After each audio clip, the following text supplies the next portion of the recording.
돈으로부터 자유로워지는 3단계. 행복을 이루는 데는 두 가지 방법이 있다. 소망을 축소하든지 아니면 수단을 확장하는 것이다. 현명한 사람은 이 두 가지를 동시에 추구한다. 벤저민 프랭클린. 누구나 자신의 경제적 소망을 추구할 권리가 있다. 그러나 꿈을 이루려면 먼저 그 꿈의 실체를 정확히 알아야 한다. 과연 경제적으로 완전한 자유를 누리기 위해선 얼마나 많은 돈이 있어야 하며 얼마나 오랜 시간이 걸릴까? 1단계. 먼저 경제적 에어백을 마련하라. 아마도 당신은 목표를 제대로 세우는 것이 중요하다는 말을 많이 들어보았을 것이다. 하지만 자신의 경제적인 목표를 세울 때는 그 중요성을 얼마나 진지하게 고려하고 있는가? 다음 질문에 답해보라. 예전 때 당신의 수입이 갑자기 끊기고 당신한테 돈을 빌려간 사람들은 젬에 돈을 갚지 않는다고 하자, 또는 자기 직장을 잃거나 병이 들었다고 하자, 그런 상태로 당신은 얼마 동안 생활할 수 있는가? 이런 위기 상황에도 반드시 지출해야 하는 최소 비용이 얼마나 되는지 적어보자.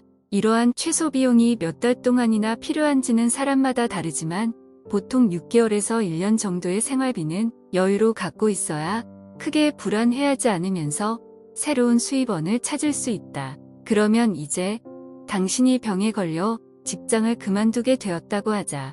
당신이 다시 건강해져서 마음에 드는 새 일자리를 구하기까지 최소 인마의 기간이 필요한가? 앞에 최소 비용과 이 비용이 필요한 최소 개월수를 곱해보라. 경제적 에어백을 확보하는 데 시간이 얼마나 걸리나?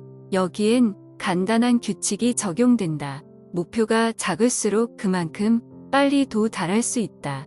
이것은 앞에서 얘기한 가능한 한 목표를 크게 잡으라는 말과 모순되는 얘기가 아니다. 앞에서의 목표는 장기적 목표이며 그 장기적 목표가 클수록 그 실현 가능성이 더 커진다는 뜻이었다. 하지만 경제적 에어백 마련은 장기적 목표가 아니다. 그것은 바로 다음 목표이면서 가능한 빨리 도달해야 하는 목표인 것이다. 작은 목표가 유리한 이유 3가지는 다음과 같다. 1. 첫 목표를 작게 설정하면 그만큼 빨리 도달할 수 있다. 2. 더 적은 비용으로 생활할 수 있으면 더 많이 저축할 수 있고 경제적 에어백을 확보하는 데 걸리는 시간도 줄어든다. 3. 설정한 목표가 바로 눈앞에 보이기 때문에 끝까지 밀고 나갈 수 있다. 예산안을 만드는 것은 이렇게 모든 비용의 목록을 작성한다. 여기에는 두 가지 방법이 있다. 1. 모든 지출 항목 뒤에 당신이 실제 얼마를 지출하고자 하는지 항목별 목표액을 적어라. 그것이 비현실적인 액수인지 아니면 여전히 과도한 액수인지 생각하지 말고 기록하라. 때로 혹은 그것이 불가능해 보일 때도 혼자서 저절로 실행된다. 2. 맨 먼저 매달 총 얼마를 지출하고자 하는지 총 목표액을 적어라. 그리고 나서 이 액수를 넘기지 않기 위해 어떤 항목을 줄일 것인지 생각하라. 예산안을 짤 때는 당신의 강점을 키우고 약점을 보완하는 것이 중요하다. 대부분의 경우 예산안에는 약점이 드러나게 되어 있다. 예산안에 당신의 약점이 보이면 그 해결책을 찾아라. 반대로 당신이 나름대로 검소하게 살고 있다고 판단되면 그것을 확인하는 것만으로도 충분히 의미가 있다. 그러나 문제점이 드러나면 어떤 식으로든 해결책을 찾아야 한다. 더 벌 것인가? 아니면 덜 쓸 것인가? 당신은 더 많이 버는 쪽을 택하겠는가? 아니면 더 적게 쓰는 쪽을 택하겠는가? 하지만 당신에게는 이 두 가지 말고도 선택 가능성이 하나 더 있다. 벤저민 프랭클린은 그에 대해 정확한 답변을 하고 있다. 행복을 이루는 데는 두 가지 방법이 있다. 소망을 축소하든지 아니면 수단을 확장하는 것이다. 이 두 가지 모두 목표에 도달하는 방법이며 그 결과 또한 같다. 어떤 쪽을 택하느냐는 각자 정할 문제이다. 모든 사람은 자신에게 더 쉽게 여겨지는 익숙한 방법을 택한다. 병들고 가난한 사람이라면 소망을 축소한다는 것이 아무리 힘들다 해도 수단을 누리는 것만큼 힘들지는 않다. 반면 건강하고 돈 많은 사람은 수단을 확장하는 것이 소망을 줄이는 것보다 훨씬 수월하다. 하지만 돈이 많든 적든 건강하든 병들었든 또는 젊었든 늙었든 현명한 사람은 두 가지 방법을 동시에 추구할 것이다. 그리고 아주 현명한 사람은 그것을 사회에 기여하는 방식으로 추구할 것이다. 당신은 자신의 부에 대해 책임이 있다. 7년 뒤 당신은 자신의 경제적 여건을 전혀 바꾸어 놓지 않았을 수도 있고 부분적으로 경제적 안정을 확보해 놓았을 수도 있다. 7년 후 일단 경제적 에어백을 확보하면 당신은 이미 장기적 목표인 경제, 저자유의 전제 조건을 충족시킨 것이다. 그러면 경제적 자유할 이면 의미일까? 또 경제적 자유를 얻으려면 얼마만큼의 돈이 있어야 할까? 이런 질문에 대답하기 전에 경제적 안정을 확보하는 방법부터 알아보겠다. 2단계 경제적 안정을 확보하라. 목표인 경제적 에어백이 마련되면 유리한 점이 많다. 어떤 위기가 와도 잘 넘길 수 있고 평소에도 심리적인 안정감 속에 생활할 수 있다. 그러나 최소한의 안전장치에 불과한 경제적 에어백은 결정적인 약점을 갖고 있다. 위급한 상황이 생기며 모아놓은 돈을 써야 한다는 것이다. 그러면 그 위기는 넘길 수 있지만 돈은 사라지고 만다. 확실한 안전장치를 마련하려면 이자만 갖고도 살아갈 수 있을 정도의 돈을 모아놓아야 한다. 마음이 급하더라도 천천히 따라하길 당부한다. 우리의 최종 목표인 경제적 자유를 실현할 계획은 잠시 후 설명하겠다. 하지만 그 전에 먼저 확실한 안전장치를 마련해야 한다. 어떤 일이 생겨도 돈 구할 직정 없이 평온하고 풍요로운 생활을 계속할 수 있는 장치를 만들어야 하지 않겠는가? 게다가 당신은 이미 스스로 돈 버는 기계를 소유하고 황금알 남는 거위를 키우는 방법까지 배우지 않았는가? 경제적 안정을 위해선 얼마의 자금이 필요한가?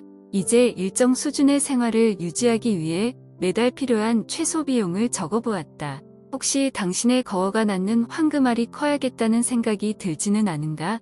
그러려면 우선 거위가 커야 할 것이다.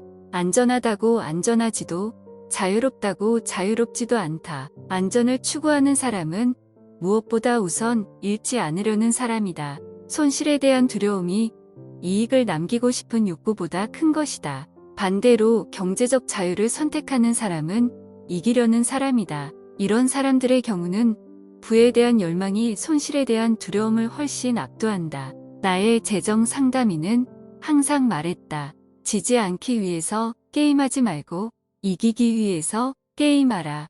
바꿔 말하면 이렇다. 저축해서 가난해지지 말고 돈을 굴려서 불려라. 안전에 대한 불안감은 아주 커다란 단점을 갖고 있다.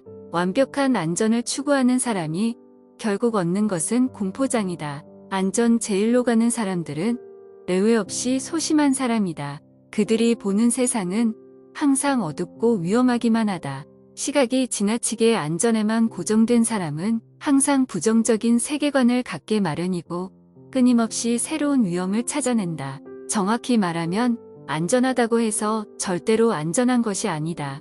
당신 이 안전한 곳에만 투자한다면 확실하게 보장되는 것은 딱 하나다. 인플레이션과 세금이 당신 돈을 갉아먹을 거라는 점이다. 그러므로 안전한 투자만 골라서 하는 사람은 몇 년 후 위험을 감수하고 투자한 사람보다 훨씬 적은 돈을 손에 쥘 수밖에 없다. 하지만 자유롭다고 해서 절대로 자유로운 것도 아니다. 자유는 그 대가를 요구한다. 용기와 강인함, 실패를 감수할 준비 같은 것들이다. 자유를 위해 지불해야 하는 대가는 결코 적지 않다. 때때로 엄습하는 불안감, 회의 무모한 사람이라는 주변의 따가운 시선 등등. 하지만 당신이 뭔가 감행하려는 용기만 내면, 실패를 기꺼이 맞을 힘을 가지면, 그리고 패배를 다루는 법을 배우기만 하면 당신은 지금까지 아주 극소수의 사람만이 맛보았던 자유를 누릴 수 있다. 우리 가운데 그 누구도 미래를 예측할 수 없다. 돌이켜볼 때 어떤 투자가 정말 최상의 선택이었는지는 수년이 지난 다음에야 비로소 알게 된다. 그러므로 분산하는 것 외에 달리 다른 방도가 있을 수 없다. 앞으로 10년 동안 인플레이션이 다가올지 디플레이션이 다가올지 우리는 알 수 없다. 경기가 호황일지 경기 불황과 침체가 이어질지 아니면 경제가 제자리 걸음을 할지 아무도 모른다. 우리는 앞으로 언할 일에 대해 아무것도 알 수가 없기 때문에 우리 돈의 일부는 금전에 그리고 일부는 현물에 나눠서 투자해야 한다. 그리고 그 가운데서도 어떤 것이 가장 잘 풀릴지 알 수 없으므로 금전은 금전대로, 현물은 현물대로 다시 다양한 곳에 분산하라. 돈이 많으면 많은 대로, 적으면 적은 대로 분산하고 또 분산하라. 보통 평범한 투자자는 평균에 관심을 갖는다. 이런 사람들은 대개 이런 식으로 묻는다. 이 투자의 경우 지난 5년, 10년, 20년간의 평균 수익률이 어떻게 되나요? 평균은 평범하고 평균적인 투자자들을 위한 것이다. 천천히 가는 길을 선택하면 평균적인 결과만으로도 충분할지 모른다. 하지만 당신이 좀 더 빨리 부자가 되고 싶다면 최소한 평균보다는 나은 결과를 손에 쥐어야 한다. 평범한 투자자는 대부분 주가가 상향 곡선을 그릴 때만 수익을 얻는다. 주가가 하향 곡선으로 돌아서면 그들이 할 수 있는 일은 단 하나밖에 없다. 다시 좋은 시절이 오기만 기다리는 것이다. 하지만 진정한 투자가는 경기가 좋지 않은 시기에 무작정 기다리지만 않는다. 그들은 행동한다. 그러려면 아주 많은 시간을 들여야 하고 전문적인 지식이 있어야 한다. 이때 그들의 행동이 항상 성공으로 연결되는 것은 결코 아니다. 하지만 그들은 좌절하지 않고 자신의 실수에서 교훈을 얻는다. 진정한 투자가는 실패를 평균을 훨씬 상회하는 모든 성과의 한 부분으로 받아들인다. 반면 평범한 투자자는 어떻게든 실패를 피하려고 한다. 그리고 그들은 실패를 개인적인 패배로 생각한다. 평범한 투자자는 증시가 오르락내리락 하다 보면 평균적으로 한 번은 반등하는 시기가 온다는 것을 무조건 신봉한다. 말하자면 자기 비행기를 자동 조정 모드에 맞춰두고 가만히 기다리는 셈이다. 지난 50년 동안 세계 증시는 언제나 평균적으로 12%가 넘는 수익을 돌려주었다. 그렇게 많은 위기가 있었고 대공황과 전쟁까지 있었는데 말이다. 그러므로 평균은 결코 나쁜 게 아니다. 하지만 평균은 어디까지나 평균적일 뿐이다. 그게 다다.